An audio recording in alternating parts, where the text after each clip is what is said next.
senior-most editors, weekdays at 8 a.m.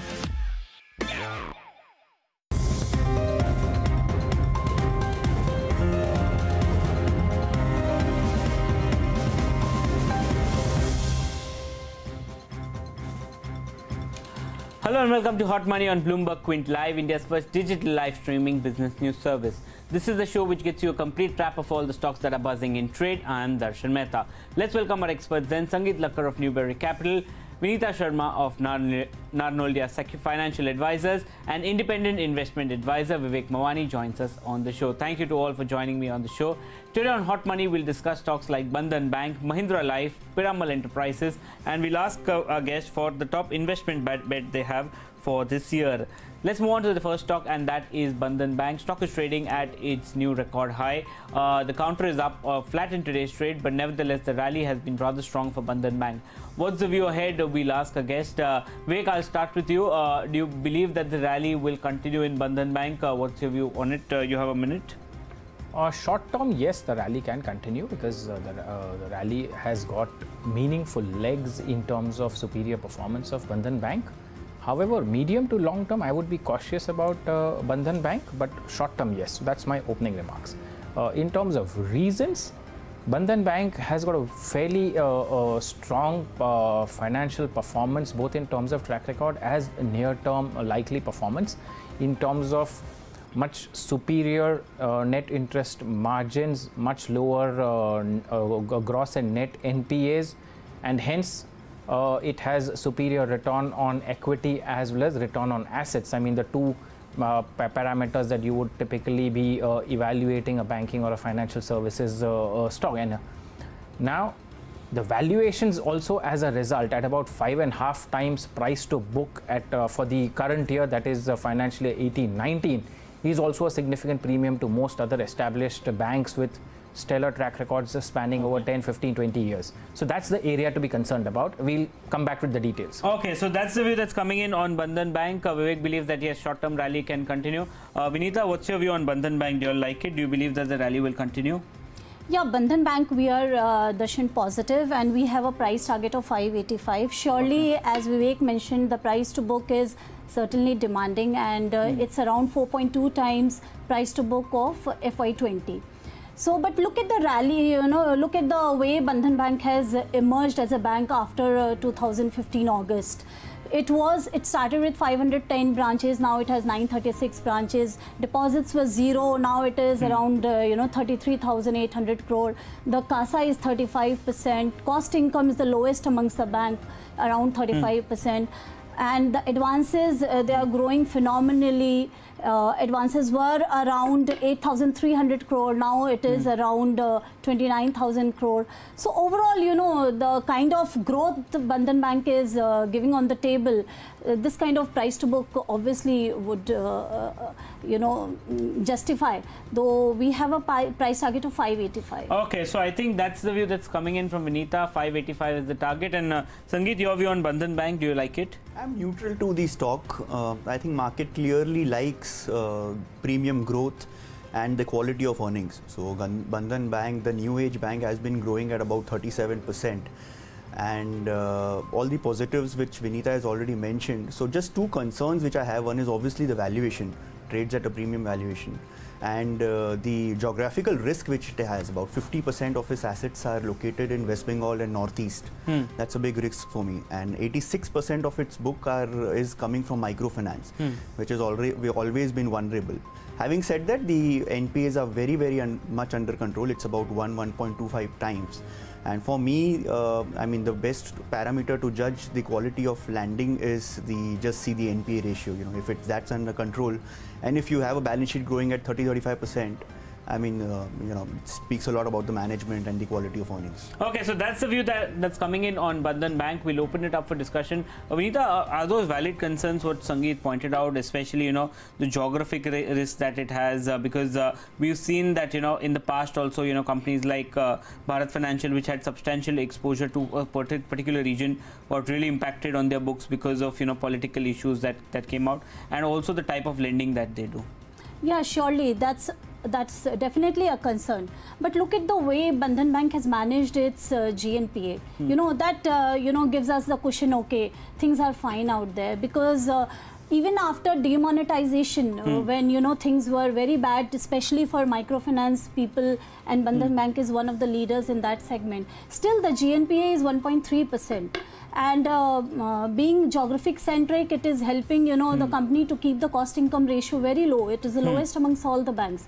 So I think, yeah, that could be a concern, but in a way that could be a positive too. Okay, so that's the view that's coming in on Bandhan. Vivek, is that a valid concern, and what do you make of the valuations?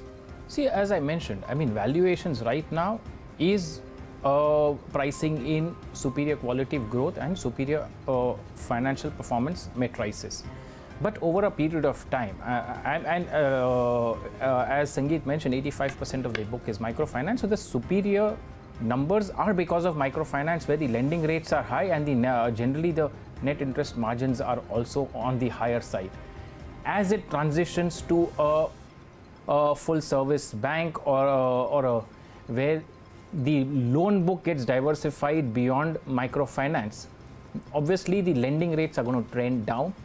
As it, on the deposit side, as it has to fight on its merits to garner deposits, so even the cost of funds is going to be trending up. So on one side you have your lending rates likely to trend down and cost of funds likely to trend up. There is going to be a compression on net interest margins, and I'm sure the management is already building in that scenario. So now the question is, how much does that squeeze happen, and over what time frame? Over a 5-year period, it is certainly going to happen. That's one thing. And as a result, the return on equity and return on assets, which is today upwards of 4.5, I mean almost close to 5%, would also gravitate more towards likely to be about 3%, 3.5%, in line with what your other private banks currently do. Now, to put things in perspective, over a period of time, when that happens, your HDFC Bank trades at 4 times price to book, your Kotak Bank trades at price to book of roughly about 3.2, all of them on the current year, and even they have been growing at upwards of 20%. So then even the valuation over a period of time would gravitate there. So that's the risk that I'm looking at over a 3 to 5 year perspective, not in the near term. Okay, so I think that's the view that's coming in on Bandhan Bank. No real negatives that are coming in. Obviously, some risk that Sangeet did point out, but overall, two of our guests seem to be rather bullish on Bandhan Bank at this point of time. The next stock we want to talk about is Mahindra Life. The counter is trading near its lifetime high. Let's see what it's doing. It's up almost 0.5%, and the rally has been rather strong for Mahindra Life over the past few quarters. It's up almost 30% in the last 3 months. But will the rally continue? What's aiding Mahindra Life? Vineeta, you have a view on Mahindra Life. What do you make of it? Mahindra Life, you know, considering the recent run-up, we are neutral on the stock. However, we are overall positive on the company as such, because, you know, real estate, when you think of the main reasons come to be as the pricing of the real estate, the balance sheet structure, and obviously the volatility in the profit and loss account. Now, Mahindra Life has, you know, reduced the debt to around 300 crore. The net worth is around 2100 crore. On the PL side, obviously this would reduce the volatility, because debt servicing cost will come down. Reduce the volatility in the profit loss account. 2 of the industrial projects that Mahindra Life has come out in Chennai and Jaipur, they will be high, you know, rent income. So that will also provide stability to the company as such. So we are neutral because of the price run up, but otherwise we are liking the company. Okay, they like the company. That's the view that's coming in from Vineeta. Sangeet, do you have a view on Mahindra Life? I don't have a specific view on Mahindra Life. I don't track this company. Overall, I think real estate is a good space to be in. You have seen March quarter numbers. The majority of the organized sectors have reported stellar sales booking, though some bit of it is because of the base effect. But I think it's a good space, especially after the RERA and demonetization reforms which have been undertaken. And it's going to benefit the organized players, but no specific view on Mahindra Life. Okay, no view. And Vivek, I believe you also don't have a view on Mahindra Life as such. Well, actually, as I mentioned in your program, even in the past, I'm basically not bullish on real estate over the next few years. RERA, of course, has been positive for the large organized branded companies which have a good track record and reasonably better goodwill tend to benefit. So Godrej and Mahindras, etc., will tend to have a better growth profile going forward. But I really don't have a view on that in light of overall negative view on real estate. Okay, so that's the view that's coming in on real estate. We'll open it up. I'll start with you only, Vivek. Do you like anything in the real estate space, or you're negative overall on the space as such? Well, my sense is that real estate prices still have significant downside risk simply from the point of view of affordability. That is as far as the most major cities are concerned, because much of our real estate sector, the top 6 cities probably is more than 90% of the India's real estate. So whether it's Bombay, Delhi, Bangalore, Chennai, Hyderabad, you could include Ahmedabad and Calcutta also. And you pretty much covered more than 90% of the real estate sector in the organized space, organized and large companies space. Even today, when we look at what the pricing is, and from the peak that it was a couple of years ago, there actually has been no serious correction in real estate prices. Although inventories have been piling up, projects have slowed down, and new project launches have also come down to a trickle. All of it obviously points to the direction that real estate prices do need to correct significantly to align with the affordability factor, because people's income levels have not grown as much in the last 10 years or so as much as real estate prices have. And at some point of time, even the NBFC/housing finance supported growth is also going to, over a period of time, taper off. Okay, so that's the view that's coming in. Sangeet, do you like anything in the real estate space? Are you pushing anything to clients? I like Oberoi Realty. I think historically, if you see, the group has been very conservative, very focused in one geography. They haven't expanded their balance sheet whereas other players have in diversifying to unrelated and unrelated territories. Great sets of execution, great management. I like Oberoi Realty. Okay, anything apart from you're like Mahindra, but it's run up significantly. Anything else that you are pushing to clients on the real estate side? Yeah, on the real estate, we are liking Mahindra, we are liking Godrej Properties also. See, the point I'm trying to make here is Mahindra is already projecting 1,900 crores of cash flow going forward. So it has done 1.1 million square feet in the last year, and another 2 million square feet is lined up. So in the affordable segment, 0.47 million square feet is lined up on the housing segment. And for that, it has tied up with HDFC Capital. So that will, cushion the balance sheet. And so I think it's a good bet. If somebody wants to take a long-term structural story, Mahindra would be a good bet. Okay, so Mahindra would be a long-term structural story according to Vineeta, but the other two guests not too bullish. Vivek is not too bullish on the real estate space at this point of time, and Sangeet prefers an overall realty in the real estate pack. But moving on, Piramal Enterprises, the counter has rallied significantly from the recent lows. It's up almost 8% from the recent lows. The big question we are asking is that will the momentum continue? No doubt on a 12-month basis it's given negative returns. The rallies just started on Piramal Enterprises. Sangeet, do you like Piramal Enterprises? What's your view? Oh yes, I'm very bullish on Piramal Enterprises. I think they have 3 sets of businesses: financial services, pharma and analytics. Analytics obviously forms a very small portion of the total revenue. Financial services forms about 47% of the revenue, and about 41% comes from the pharma business. It's a very high growth business. In fact, all the 3 businesses have been reporting consistent ROEs of about 20% upwards for last 5 to 10 years. The group has been known to reward minority shareholders and is known for the best capital allocation policy. The biggest trigger, I think, for this stock would be the demerger, which is expected anytime soon, maybe. But even in terms,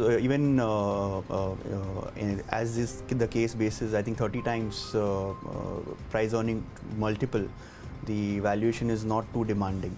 So fresh positions could be initiated, I think, at this level. Okay, Piramal Enterprises, it's a positive view that's coming in from Sangeet. What about you, Vineeta? Do you all like Piramal Enterprises? Yeah, Piramal Enterprises, we are liking the stock and we have a price target of around 2,900 rupees, the SOTP valuation. It has the financial services business, which is, growing in the financial services business. The corporate lending is growing at 88% CAGR for last 3 years. The real estate books has been growing at around 88. The corporate finance was growing at 126% CAGR. So both the financial services, both segments are doing very well. Even on the pharma space, it is the only company which is, delivering high margin products. So like the EBITDA margin for Piramal Enterprises is around 22% for the pharma space. So overall, it's a good stock. And if you look at even the healthcare analytics business, they have acquired company Walnut UK. So they acquired that. After that, it has been stabilized. And even with Shriram I'll come back to you, Vineeta. Your time's up. But we will continue with what you were saying with Shriram. And Vivek, your view on Piramal? Well, it certainly merits a buy on declines and a portfolio holding for the next 5 to 10 years as far as Piramal Enterprises is concerned. In terms of after the recent correction, where it's corrected about 22 or maybe about 24% in the last few months, I think it's a good entry point, and any further correction is a good is a buy on decline for a long-term portfolio holding. The triggers, needless, I mean, at the cost of repetition, the demerger of financial services and pharma is going to be the big trigger.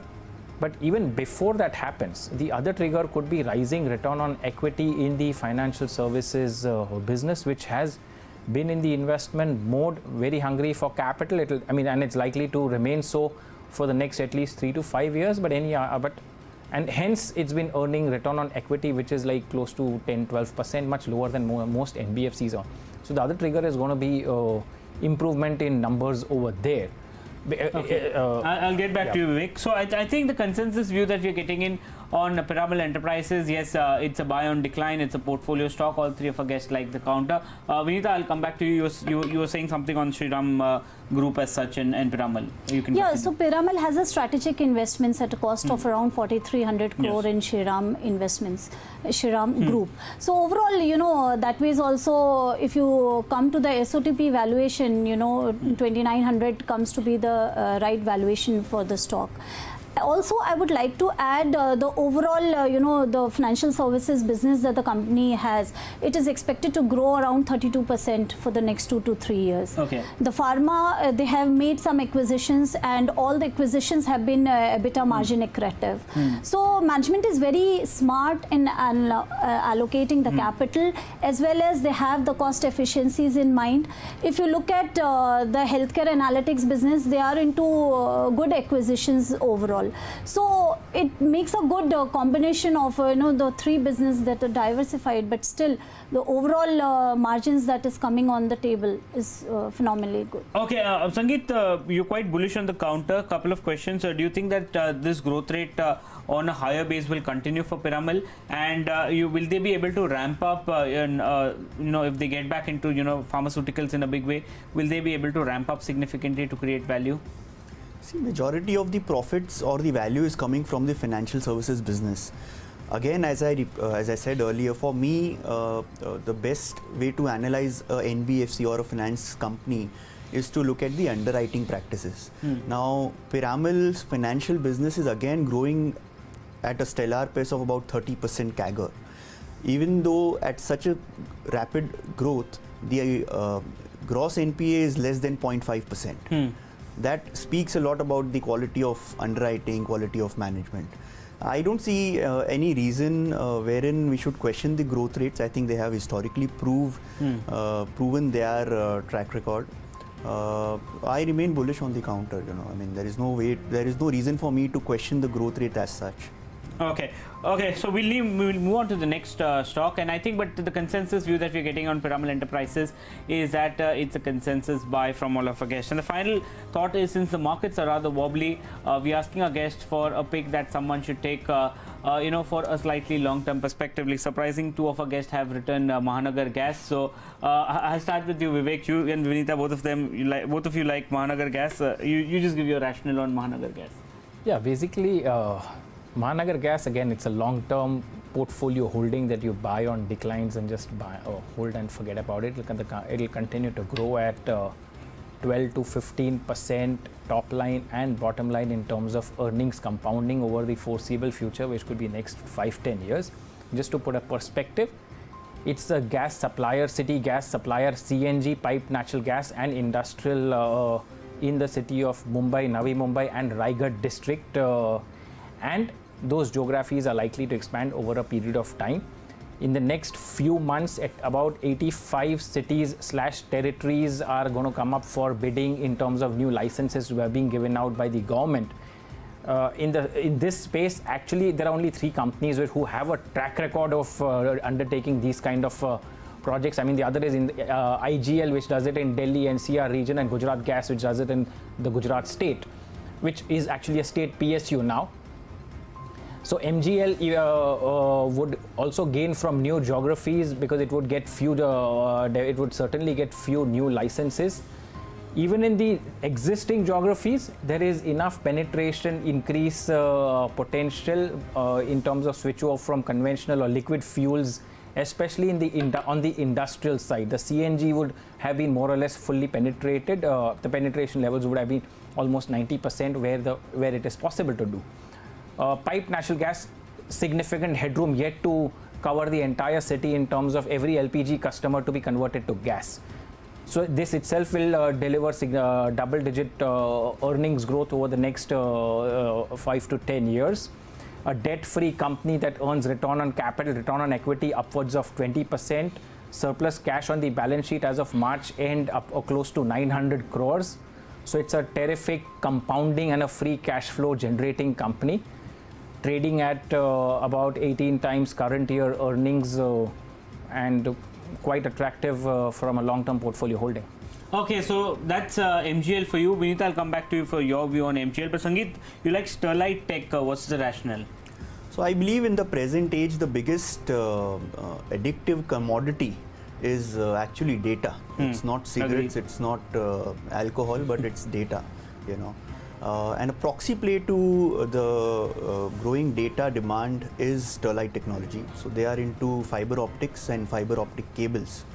Earlier this company also had a power business, but now, which was demerged a couple of years back. So it's a pure play into fiber optics and fiber optic cables. The company is an integrated player. It manufactures fiber optics, which is where the value is, because globally there are only 5 to 7 players who have the technology to make fiber optics. Fiber optic cables is a commodity business, which I think that's why the street views Sterlite as a commodity play. But where the value is the fiber optics, because where they convert silicon to glass and then glass to fiber optic cables. The capacity for next 2 years is fully booked. Okay. The returns, if you see, the ROEs is about 20-25 times. A high growth company. Recently there has been a stock, the price correction for last 3-4 months. That's because the LIC has been selling big time in this counter. So that's why it gives a good entry point at about 290 rupees. And we can go on when debating about the data consumption growth and so on and so forth. We have just seen the kind of 4G rollout, in India and world over. And if you see when 5G comes in, the demand for fiber optics is going to be humongous. Okay. Because 5G necessarily would demand data to be transmitted through fiber optics rather than traditional copper cables. Okay. So that's the huge leg of demand which is waiting to come in. And that's why you have telecom companies which are pre-booking the capacities 2 years in advance. So Sterlite I think is beneficiary of that. Okay, and Vineeta, your arguments for MGL, do you all have any targets on the counter, and what's your rationale? Yeah, see, MGL we are recommending to our investors are people with price target of 1010, and that will be FY20 18 times price to earning. As we are entering the new age of fuel, Natural gas is the preferred source because of sustainability and efficiency. And MGL is a part into that. Leaving aside the eco issue, look at the way, you know, MGL has changed our lives. Look at the way PNG has changed lives. You enter your house and you just switch it on and the gas is available. So there is no, you know, those tensions of getting it refilled every year. It's just like electricity, you put it on. And so there is huge potential for these kind of city gas distributors if you consider. MGL is the sole authorized distributor for natural gas for CNG, PNG in Mumbai, Thane urban and adjacent municipality, also Raigad district. And it is bidding for 20 more geographies in the current 9th CGD that is coming up. So overall, if you see the volume growth that we are expecting will be around 8 to 10% with 2 lakh more households being added every year. And the kind of conversion rates, because if you look at CNG versus the normal petrol, it is 60 times lower. If you look at the you know, pipeline gas prices, it is around 30% lower from the unsubsidized fuels. So overall, there is huge margin scope. The pricing growth appreciation is there. Recently, the stock had corrected a little bit because of you know, unanticipated charges on the company and rising fuel. Management has taken a price rise in the latest quarter, and that should you know, allay some of the concerns.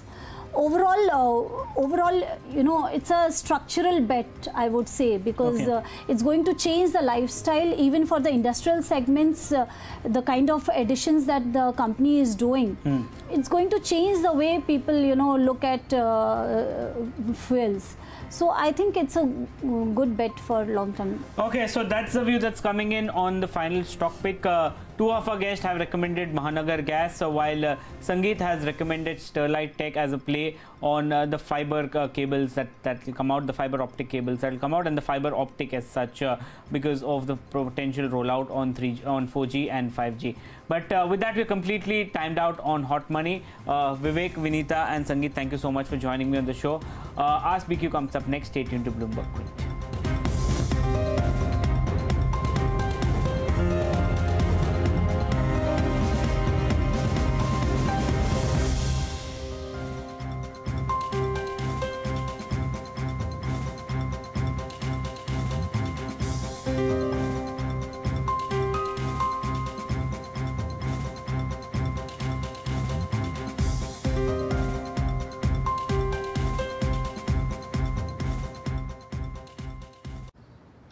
Sir, please believe me, I am in this business for the last 12 years.